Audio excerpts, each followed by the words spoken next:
that is immature and your income reflects it. It's too expensive to wing it. So why in the world are you walking into presentations and you think you're gonna wing it? We can all do the same thing, yes? Do we all make the same amount of money? Why? Some people know how to sell the service better than others. That's pathetic. Would you ever get on a plane with a pilot that announced to everybody, you know what, today guys, I'm just gonna wing it? The amount of progress that a man or woman experiences is directly correlated to the amount of truth that you can withstand. If you wanna get paid like a professional, you need to practice like one.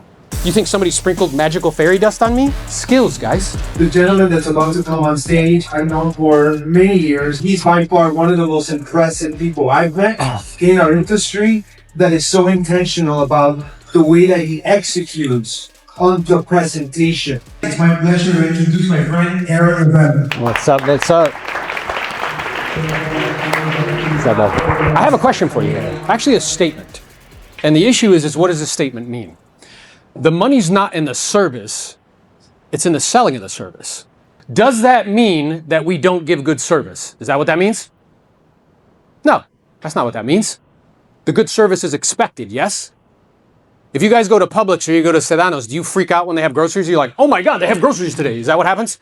So buyers and sellers expect you to know what you're doing. They expect you to be able to read purchase and sales agreements. They expect you to execute and negotiate in good faith on their behalf, yes?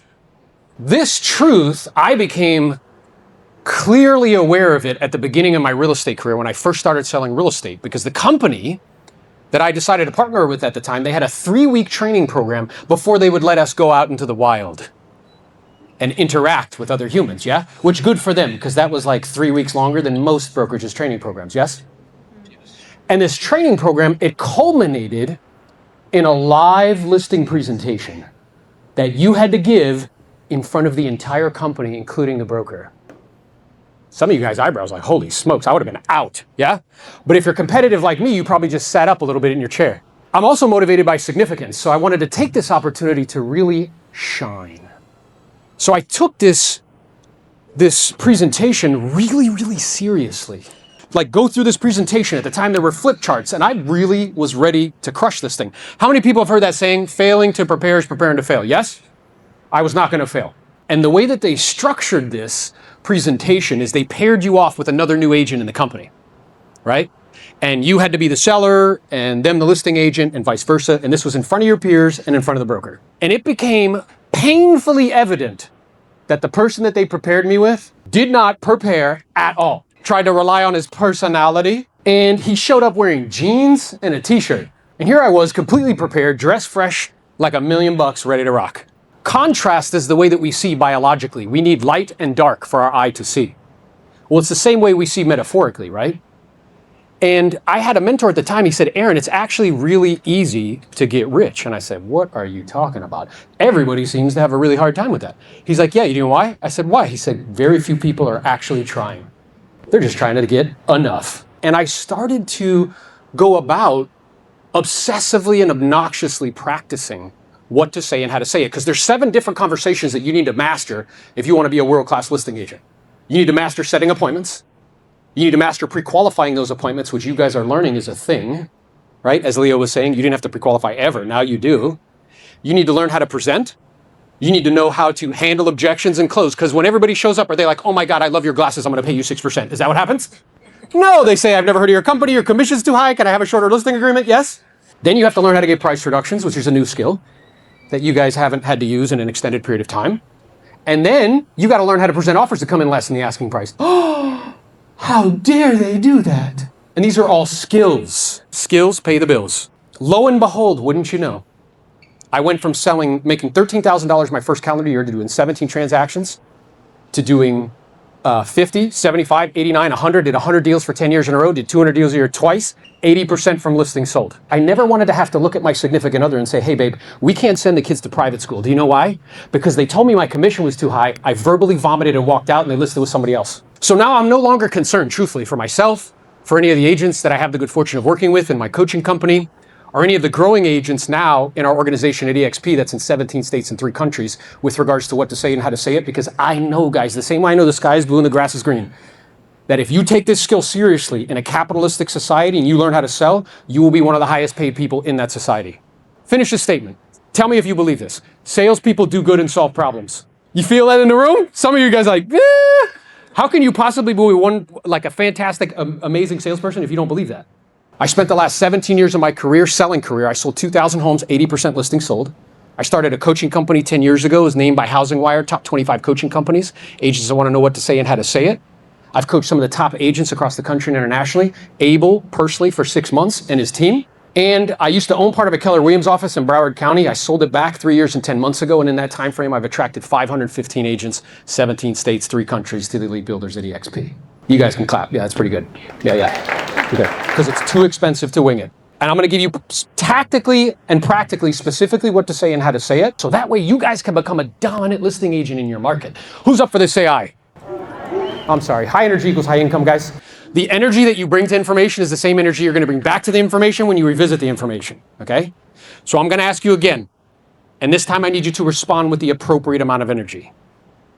The appropriate amount of energy is though this conversation we are about to have legitimately, with no hyperbole, no fluff, has the capacity to add 6+ figures from listings in the next 12 months and millions of dollars over the course of your real estate career. Who is up for getting the blueprint, the actual presentation that I use to list over 100 homes a year for 10 years in a row so you can become a dominant listing agent in your marketplace? Say aye. Aye. Good. Now let's do our best to maintain that level of energy as we proceed to give you what you need. So the amount of progress that a man or woman experiences is directly correlated to the amount of truth that you can withstand. So we're about to do an experiment in truth. Do we all use the same videographers and photographers? Yes or yes? Independent of what company you're with, do they syndicate to all the same websites? Yes or yes? 80% of the time, on average, is agents from the community the source that brings a buyer for your listing? Yes or yes? You ready for the truth? Being a dominant listing agent is about learning how to persuade and influence people to believe that you're better to put in MLS than somebody else. If you took a wonderfully priced listing, took no pictures, and disappeared off the planet and put in MLS, would it sell? Some of you want to shake your heads no. Let me tell you, yes, independent of you. So the real skill is if the money's not in the service and the selling of the service, that's the truth. And if the money's not in the service, it's in the selling of the service, I should spend all of my time learning how to. Oh, notice the energy in the room. Learning how to. Oh, interesting. You mean I shouldn't be super focused on AI and how it's going to change my life? And I shouldn't be like #thriving on Instagram? You need skills, guys. This is a sales business. No different than selling books door to door, knives door to door, subscriptions over the phone. If an agent goes on 100 listing presentations, they only take 20 listings. That's pathetic. Do you know why? Because they're like, oh my God, you have a puppy, I have a puppy. We should be friends. You should list with me. Oh my God, you went to UF, I went to UF. Yay. I really think, we connected. Now check this out. The average agent, let's do the math on that. 20 listings in today's marketplace, let's say 15 sell. It's pretty generous, but let's go with that math. It's $150,000 in income. I'll go on 100 appointments, I'll take 85 listings. 70 sell, that's $700,000 a year in income. Do you think somebody sprinkled magical fairy dust on me? Skills, guys. Would you ever get on a plane with a pilot that announced to everybody, you know what, today, guys, I'm just gonna wing it. I did a really good post on Instagram today and I'm feeling good. I'm just gonna not do this checklist. Is that what you would do? Can you imagine going into surgery and the surgeon's like this as he's doing it? Check me out, I'm so cool. And you know what? I woke up feeling so great today, so I'm not gonna do the checklist and I'm not gonna scrub up. Would you allow them to do surgery? So why in the world are you walking into presentations that are worth 15, 20, 30,000 bucks and you think you're gonna wing it? Is that mature? Nope, that is immature and your income reflects it. Because we can all perform the same service, yes or yes? How many people have a real estate license besides me? Okay, good. We can all do the same thing, yes? Do we all make the same amount of money? Why? Some people know how to sell the service better than others. And we all know this saying, like amateurs practice until they can get it right, professionals practice until they can't get it wrong. Here's what's important. If you want to get paid like a professional, you need to practice like one. Everybody do a little internal experiment with yourself, okay? Whatever your income goal is for 2026, and let's say your income goal from listings, is that in alignment with your practice schedule as far as learning the skills of actually listing property in high volume? Because if it's not, you're delusional. Affirmation without discipline is the beginning of delusion. But we let people live in a delusion. You know that, right? Like in the Bible, it says we would prefer to be lied to than to be told the truth. I believe that that's true. Why? Because that means I'm not as quick as I think I am, as smart as I think I am, as cool as I think I am. Yes? And we live an idea of relativism. Your truth is your truth. My truth is mine. We'll do what we want. Yeah? What's the essence of truth? In order for something to be true, something has to be false. Let's get into the actual listing presentation itself, okay? And there's components. There's three, it's broken down into 3 sections. From the time you hit the door till the time you start to talk about price. Then there's the pricing portion of listing presentation. That's the second stage. And the third stage is handling objections and closing. Those are the 3 stages of a listing presentation. Just like a pilot or just like a physician has a checklist, this is our checklist for the presentation. I love to tell people, most people teach mindset because they can't teach tactics. Yeah? Mindset's kind of important, right? But if I only gave you mindset and sent you into battle where we go from 6.5 million to 3.89 million transactions, and that's persisted for 3 years in a row, and the cost of money's double than it was before, and I say, you can do it, Poppy! That's a weight loss program, okay? You'll starve to death. You'll be driving Uber next week. So we're gonna get into some tactics, execution. So the moment you hit the door, you get there 15 minutes early. Why? If you're early or on time, if you're on time, you're late. If you're late, don't even bother coming. What are you communicating to somebody when you're late? My time is worth more than, which is got it. But I want you to pay me 10, 15,000 bucks. Yay? And I would use that time in the car. I'd write down their name. How many people went and sat in the couch and you were all worked up in presentation? You're like, oh my God, I forgot their name. Happened to me multiple times when you go on a lot of listing appointments. I'd write out the reason why they're selling so I can refresh that in my mind. I'd look at the tax rolls so I could see, what the square footage is compared to the ones we're going to look at, right? Knock on the door. Remember to smile. I used to show up. I'm here to do business. Aaron Novella here. Nice to meet you. They invite you in. Good. First question I ask you, hey, would you like me to take my shoes off? Why? I'm entering into your space. I'm being respectful of your space. If you see a bunch of shoes lined up and they say don't worry about it, you should take them off anyway. Then I want to take control immediately. Why? People are looking to be led. Our job is to lead them. If you don't take control, you know what's going to happen? You're going to end up on a little teeny couch, scrunched up, drinking tea with a dog next to you for 2 hours and you didn't talk about anything about the property. Look, head went down. She's like, bro, that was me last week. Yep. That's exactly what will happen. So here's how we take control. So what I'd like to do, Mr. and Mrs. Seller, is just take a quick look around the property through the eyes of the buyer. Would that be okay? Immediately, I'm taking control. Somebody needs to be in control. I want it to be me. They start to show me through. Great. So I'm noticing that the property is really tastefully furnished, Mr. and Mrs. Seller. So when we have buyers come through, are we going to be including contents, with the offers that we have? Or do you want to take that with you to your next destination? When who has buyers come through? When who has offers come through? I'm assumptively closing, am I? Yeah? As soon as we hit the door. For those people that are sales geeks out there, how many no's does it take to get to a yes? Show of hands. This is fascinating. Hey, newsflash, you guys are salespeople. That word realtor is made up. 7 or 8 no's to get to a yes. So you know what you guys do? You go in there, oh, please, please, please, please, please, please. I'm so sophisticated. I'm so cool. Please, please, please. And then you don't close at all and you get to the end and you're like, can we work together? That's only 1 no. You have this wild uphill battle and then it gets awkward and weird, yes? I want to get them out of the way as we continue to walk through the property. Yeah, and if I remember correctly, you don't plan on making any major changes or modifications before I start to bring buyers through. You would just like for me to help you sell it as it is, where it is. Is that correct? I'm assumptively closing again. We're 2 closes in. Have we talked about your made-up buyers in Venezuela yet? Have we talked about your fantastic marketing that we all do the same thing? Let's go ahead and take a seat. Now, I need to direct that. I'm telling you, if you don't direct it, you're going to end up on a little teeny couch. It'll be all awkward and weird, and it'll be strange, okay? I want to sit preferably at a table and preferably in the kitchen. Why? Because that's usually where people have conversations and make decisions. I also want to sit at the head of the table like this. Why? Because I don't want to create any kind of barrier between me and who I'm speaking to. I also want to be the focal point. And if there's a husband and a wife, I want to be able to direct my attention to each of them. And I don't want to create any psychological barrier between me and them. And then we begin the conversation. So first and foremost, I just want to begin our time together just by saying thank you for providing me the opportunity to share some information with you, potentially help you with the sale. I always like to begin these conversations just by asking a few quick questions just to make sure we're on the same page. Would that be okay? So the first question I have, which I'm pretty sure I know the answer to based on our initial conversation via telephone. Now, I'm operating on the assumption, guys, that you've pre-qualified fully. Every single time. I don't care if my grandma was to call me. She's, in heaven now. But if my grandma was to call me and say, hey, I need to sell my house. Great, Nanny. I just have a couple really important questions to ask you just to make sure I'm fully prepared and I can provide you with the most accurate information. Be the best assistant to you, and I'll be brief because I know your time is valuable. Because nothing damages your excitement and enthusiasm than going on unqualified appointments. Okay? And now more than ever, when you go from 6.5 million to 3.89 million, there's less available. Yes or yes? Notice the energy in the room? Yeah, you know the truth by the way it feels, yes? Couple really important questions. The first question, which I'm also, which I'm aware I know the answer to, I'm pretty sure, based on what you were kind enough to share with me, is you guys have definitely decided that you're going to sell this home. You're not interested in hanging on to it or renting it out or doing something different. Is that correct? I should know this already. And if you don't know how to pre-qualify, check me out on YouTube. We have a long list of videos to show you how to do that. And they say, yes. My second question, which I'm also pretty sure I know the answer to, is you want to position the property price-wise to sell. You definitely don't want to give it away, that's for sure.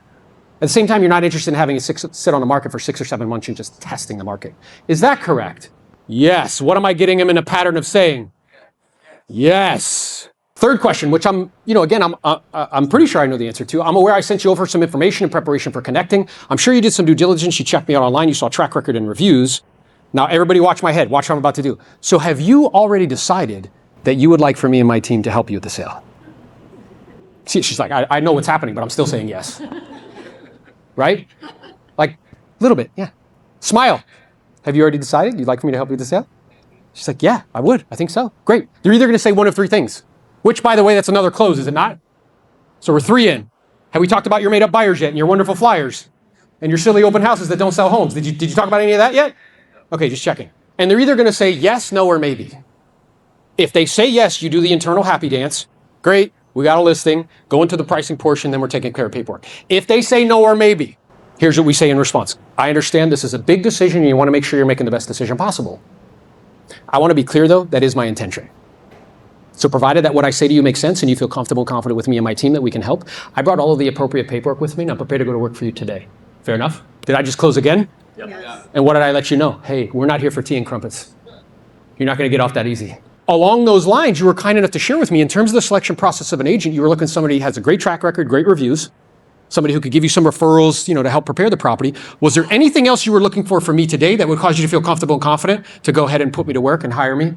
Did we just close again? And what are they going to say? Well, we just want to talk to you about the commission.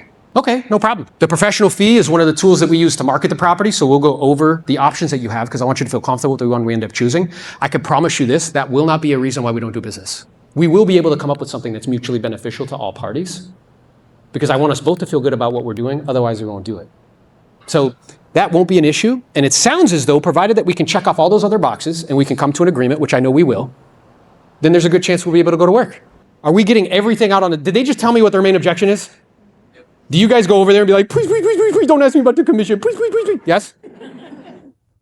I want to get it on the table, baby. Like, what is the problem? What's the barrier between me and you doing something? Yeah? Because the thing that makes sales like uncomfortable and like a little icky is when there's a lack of clarity. We get them to that place and then we say like, hey, the good news is at the culmination of our time together, there are a few potential outcomes. The first, which we seem to be moving in that direction. What am I doing? Psychologically moving you forward. Yeah? Is that you may decide to list your home with me. By the way, that list your home with me is an embedded command. That's neurolinguistic programming. Now see if you hear it this time. The second potential outcome is, for whatever reason, you may decide not to list your home with me. Did you hear it that time? And the third potential outcome, and this was just as important as the other three, is if for any reason at all, Mr. and Mrs. Seller, if I honestly truly felt that I would not be able to help you get what you wanted in the time that you wanted, I may decide, everybody watch my hands, to humbly decline the opportunity to list your home. The reason I would do that is I'd much rather earn your business with integrity, being open and straightforward and honest with regards to what's reasonable, versus promising you something I know is not going to happen and not be able to deliver. And any one of those three I feel completely comfortable with. Fair enough? You say that to them? Uh-huh. And by the way, how attached to that outcome do I sound? 0. How does that differentiate me from all the other agents that are like, oh, please pick me? I remember distinctly going on a listing appointment, they interviewed 4 agents, they listed with me. As they're signing paperwork, I said, hey, if you don't mind me asking, was there any particular reason you decided to go with us? She said, yeah, Aaron, it's very simple. Everybody else, we were interviewing them, we felt like you were interviewing us. So if we add all that up, we've closed 6 or 7 times and we haven't talked about marketing, commission, nothing. So what I'd like to do is go over some of those questions I asked you over the phone just to make sure that I can do a great job for you. Does that sound okay? Hey, by the way, so who could do a great job for you? We're already working together. Come on, baby, there's a method to the madness. This is Jedi stuff. Like, these are not the drones you are looking for, okay? So you were kind enough to share with me that the main reason that you wanted to sell this home, you hear that embedded command again, was to, you wanted to move to Austin. You wanted to actually have it sold within the next 120 days, which what that would mean is, gosh, and this is all performative. So watch as I do this. Like, man, like, what is it? We're in March now. Like, that would mean we would have to be under contract in the next 45 to 60 days because it usually takes another 45 to 60 days to close in today's market. Did you know that? And they'll be like, oh gosh, do you think we can do it? Yeah, we just have to get started right away. Yes? Yes. Yep. Okay. And then you were kind enough to share with me that you owe about $225 on the home. You're not interested in acting like a bank and hold a note for a new buyer. You just want for me to help you get all the cash out. Is that correct? And then I'm wondering, in terms of like showings, as we proceed with this, like, is somebody usually home like more often than somebody else? They'll be like, yeah, you know, my wife's home usually. Okay, great. And then there's various different ways that we can handle the showings. It could be like by appointment only, where they like have to speak to you, right, before somebody comes, or it could be a courtesy where they can call, text, or email you, and then if they don't hear from you, then they'll come. I'm wondering, which would you prefer? They say, well, you know, we prefer like by appointment only. Excellent. And by appointment only, people have preferred methods of communication. So would it be a phone call, text message, or email? Which would you prefer? Text message. Okay, Mrs. Seller, what's your cell phone? The moment she gives me that information, what's happening? Psychologically, we're what? Working together. What's the best email address for you? It's blankety blank. Cool. And I can set it up so that way you both get notified, maybe with an email. Would you like that? The great news is that I fully understand your situation and what you're looking to accomplish, and I feel supremely confident that provided the opportunity, we can help you sell the home and get top dollar for it quickly and efficiently. And we really only have to focus on a couple things today during our time together. The first is your motivation to sell, which is clear, you definitely want to do it. The second issue is the price. Notice that I say the first is your motivation, the second is my made-up marketing, the third is our open houses, the fourth is my silly flyers. Did I say any of that? No. Do you guys know the history of real estate and how that came about? So back in the day, if you go back like 60 years before there were franchises, they used to be like little mom and pops. Nobody had access to any information, okay? Nobody knew what sold for, whatever. You know what an agent would do? They would walk in, be like, hey, here's what it'll sell for, here's my commission. No big presentation, people would sign, they walk out. But then franchises come around and they have to differentiate themselves. So do you know who feeds them all that nonsense? We do. How I'm better and I'm different. When we all collectively agreed, as agents, we all use the same photographers, the same videographers, and the same syndicates as far as where the data goes. And 80% of the time, it's the buyers from the agent community that bring the property. So who's actually selling the property? So now, we've gone through that, and now it's like we only have to focus on two things today. The first is your motivation. The second issue is the price. Now, and this is so important in today's marketplace. Most of you guys have had zero training on how to frame the pricing portion listing presentation. Because let me ask you a question. How much skill does it take when everything you list sells for the price you listed it for or above? Does that have any skill involved? It's all market driven. All you guys in 2021, 2022, and everything's selling above the asking price, you're like, look at me, I sold for $50,000 above the asking price. Are you doing that now? Look at me, I had to lower it 7 times to sell it. Why? We want to take credit, but we don't want to take the blame when the truth is neither one have anything to do with us. Remember I told you the amount of progress a man or woman can experience is directly correlated to the amount of truth that they can withstand? That's the truth. And then here's how you set up the pricing portion listing presentation, how you frame it. So the good news is we really only have to focus on a couple things. The first is your motivation, second issue is the price. Now I prepared for you, which I sent over to you in preparation for connecting, what we call a competitive market analysis. And the purpose of that analysis is an attempt to make a very educated guess with regards to price. Notice that choice of language. I say educated guess. How is that different than what most agents do? I believe, I feel, I can get, I feel strongly. And you know what you do when you do that? You back yourself into a corner, because when it doesn't sell, you know what they say? But you told me. And then they don't want to lower the price. And you get mad at them, but who's the reason? You! Because we truthfully kind of told them what they wanted to hear just to get the listing. So it's really an attempt to make an educated guess with regards to value. And it's comprised of two types of research. The first type of research, Mr. and Mrs. Seller, is what's active on the market and not selling. And that's incredibly helpful to us.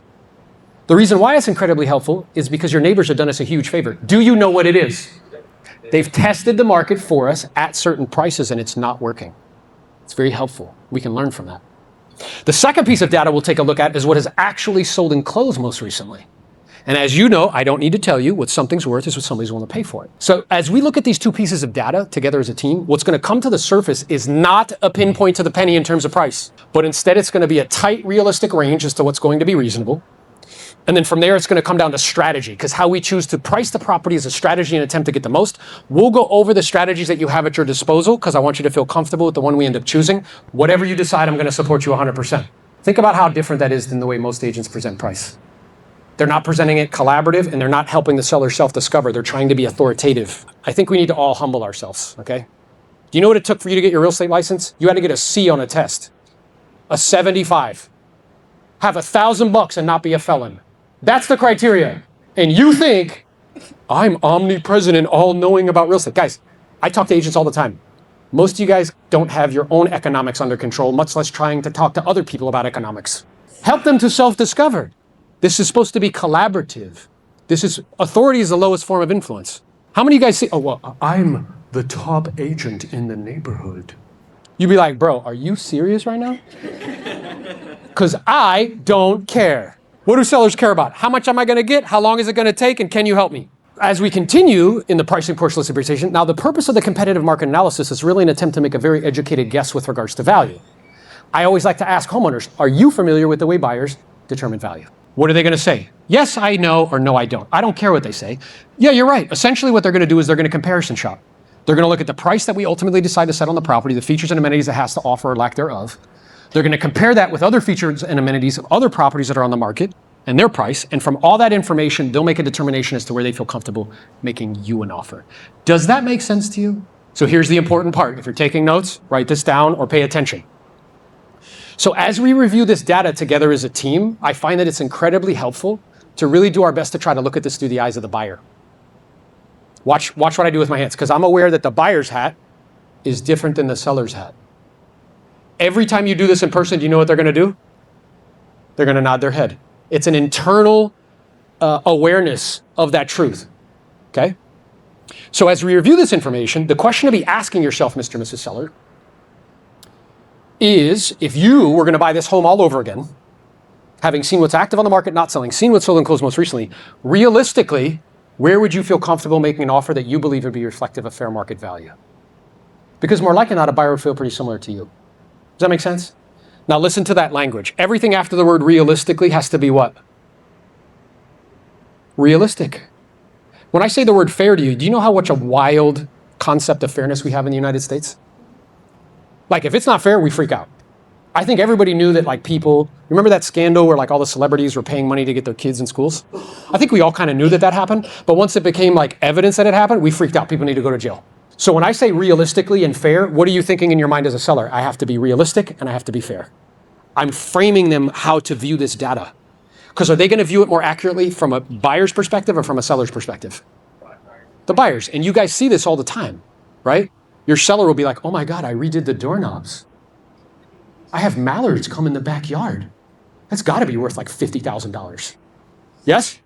But then when they're shopping, what do they say? What are these buyers thinking? They're crazy. I want to put them in the proper frame, okay?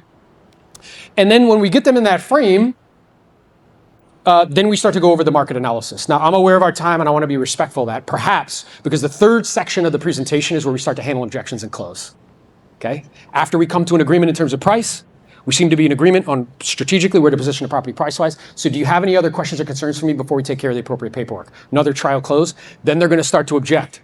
What are some objections that you're getting? Tell me. Commission, what else? Sorry? Price, what else? What? I need to think about it. Love that one. What else?